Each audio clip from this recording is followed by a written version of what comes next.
It's the biggest money debate in New Zealand. Bricks and mortar versus KiwiSaver. For generations, Kiwis have worshipped property. Safe as houses, can't go wrong with land, while quietly ignoring the alternative sitting right there in their KiwiSaver account. But over the last 5 years, something has happened that has flipped this whole argument on its head, and most people haven't noticed. So today, I'm putting them head to head across the things that actually matter: returns, leverage, tax, risk, effort, and how much you need to even get started. By the end, you'll know which one actually wins for you. And I promise the honest answer surprises most people. Let's get into it. In one corner, property, the national obsession. It's so dominant that for the typical middle household in this country, an enormous 92% of their entire net worth is tied up in the family home. In the other corner, KiwiSaver and low-cost share funds, the quieter option, the one the wealthiest Kiwis also pour money into, but that most people barely think about beyond their default fund. 6 rounds. Let's find out who actually wins. Round 1. Returns. Let's start with property's headline claim to fame. Since 1992, New Zealand house prices have grown at an average of around 6% a year. That is genuinely impressive, and it's the number every property spruiker will quote you. But here's what they leave out. That growth was powered almost entirely by interest rates falling for 30 straight years and buyers taking on ever bigger mortgages, conditions that simply cannot repeat. In fact, the banks themselves now forecast long-term house price growth of closer to 4% a year going forward.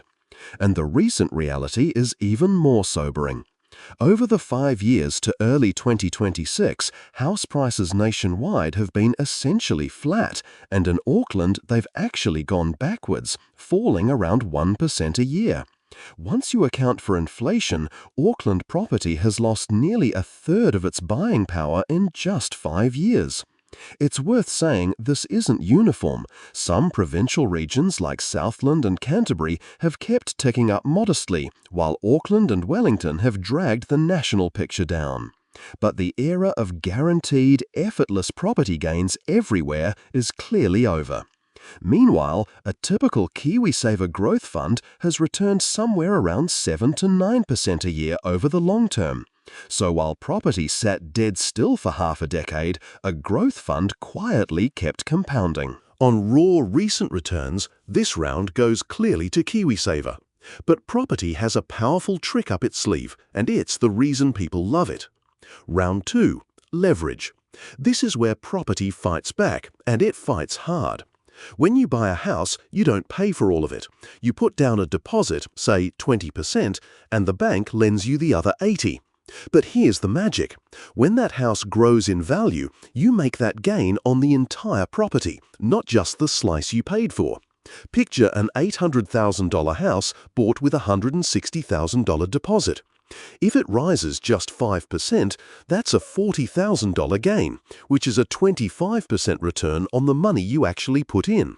No bank on earth will lend you $800,000 to put into a share fund, but they'll happily do it for a house. That is property's superpower, and it's genuine. But never forget, leverage is a double-edged sword. If that same house falls 10%, half your deposit is gone. The people who bought at the peak in 2021 learned that lesson the hard way. This round goes to property, no question, but with a serious health warning attached. And there's a second, quieter benefit to that mortgage. Every single repayment you make chips away at the loan and shifts a little more of the house from the bank's ownership into yours. Over 20 or 30 years, that steady transfer builds a large chunk of equity almost invisibly, on top of any price growth. It's slow, but it's relentless, and it's a big part of why homeowners so often end up far wealthier than renters. Round 3. Income and cost. A rental property earns you rent, and that sounds great until you look closely. The average gross rental yield in New Zealand is around 4%, but once you subtract rates, insurance, maintenance, and management, the real net yield is closer to 2.5%. And here's the brutal part. Most rental properties in New Zealand today are negatively geared, meaning the rent doesn't even cover the mortgage. Recent figures suggest well over 90% of highly leveraged rentals are losing money each month, with investors topping up anywhere from $200 to $500 a week out of their own pockets just to hold the thing. And properties costs never stop. Rates, insurance, and maintenance only ever go up. KiwiSaver and share funds, by contrast, cost you almost nothing to hold, just a small annual fee with no tenants, no leaking roofs, and no midnight phone calls. In fact, that $200 a week you might pour into topping up a rental could instead compound into around $500,000 in KiwiSaver over 20 years. For most people, in today's market, this round goes to KiwiSaver. Round 4. Tax. And here, wonderfully, New Zealand hands both fighters a gift. This country has no general capital gains tax, so whether your wealth grows inside your home or inside a long-held share fund, that growth is generally completely tax-free. Share investors also get to use PI funds, which cap their tax at 28%. Property does pay tax on its rental income, and the Bright Line Rule taxes any investment property sold within 2 years of buying it, though investors can now deduct their mortgage interest again. But on the thing that matters most, the capital growth, both are treated generously. This round is a genuine draw because our tax system quietly rewards both. If you're finding this useful, take a second and hit the like button. It really helps more Kiwis find the channel. Round 5. Getting started and effort. This one isn't close. To buy a property, you need a large deposit, typically $160,000 or more, and even more as an investor. KiwiSaver, on the other hand, you can start with almost nothing. Your employer chips in, the government chips in, and it all happens automatically in the background. And then there's effort. A rental property is essentially a second job: tenants, repairs, inspections, paperwork, and it's one single undiversified asset in one city exposed to one local market. A share fund spreads your money across hundreds or thousands of companies around the world and requires you to do absolutely nothing. On accessibility and ease, this round goes decisively to KiwiSaver. But before we tally up, property deserves one last point in its favor, and it's a big one: psychology. Share markets go up and down, sometimes sharply, and you can see the price every single second. That tempts a lot of people into the single worst investing mistake there is: panic selling in a crash and locking in their losses. Property, ironically, protects you from yourself.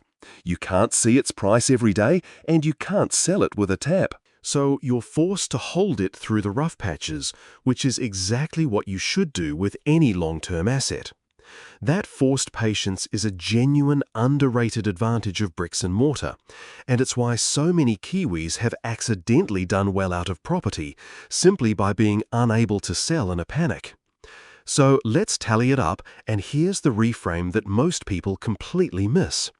If you're just counting rounds, KiwiSaver and shares actually won more of them. But that's not really the right question, because your own home isn't purely an investment. It's shelter you need anyway, plus a leveraged tax-free asset, plus a form of forced saving, because paying down a mortgage quietly builds your wealth whether you feel like saving that month or not. So for most Kiwis, the answer to "should I buy my own home" is still a clear yes, if you possibly can.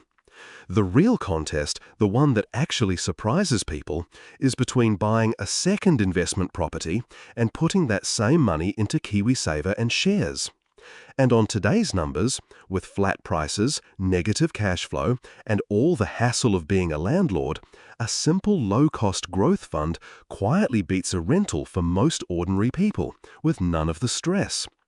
The property dream isn't dead, but the idea that a rental is a guaranteed golden ticket, while KiwiSaver is second best, is well and truly out of date.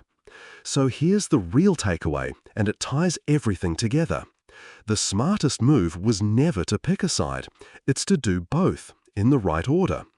Own your own home if you can and capture that leverage, that tax-free growth, and that forced discipline. Then, instead of stretching for a second rental, build your KiwiSaver and your share investments alongside it for the diversification, the liquidity, and the sheer simplicity. Think of it like this. Your home gives you leverage and stability, and your KiwiSaver and shares give you diversification and freedom. And together they cover each other's weaknesses. If property has a bad decade, your funds keep compounding. If markets wobble, your home is still your home. Remember, the wealthiest Kiwis don't choose between a house and investments. They own both engines at once, while everyone else clings to just one. Own your home, feed your KiwiSaver, add some shares, and let New Zealand's tax-free system compound all of it for decades. That's not choosing between the two, that's winning with both. If this helped settle the debate for you, do me a favor and hit like, subscribe if you're not already, turn on notifications, and I'll see you in the next one.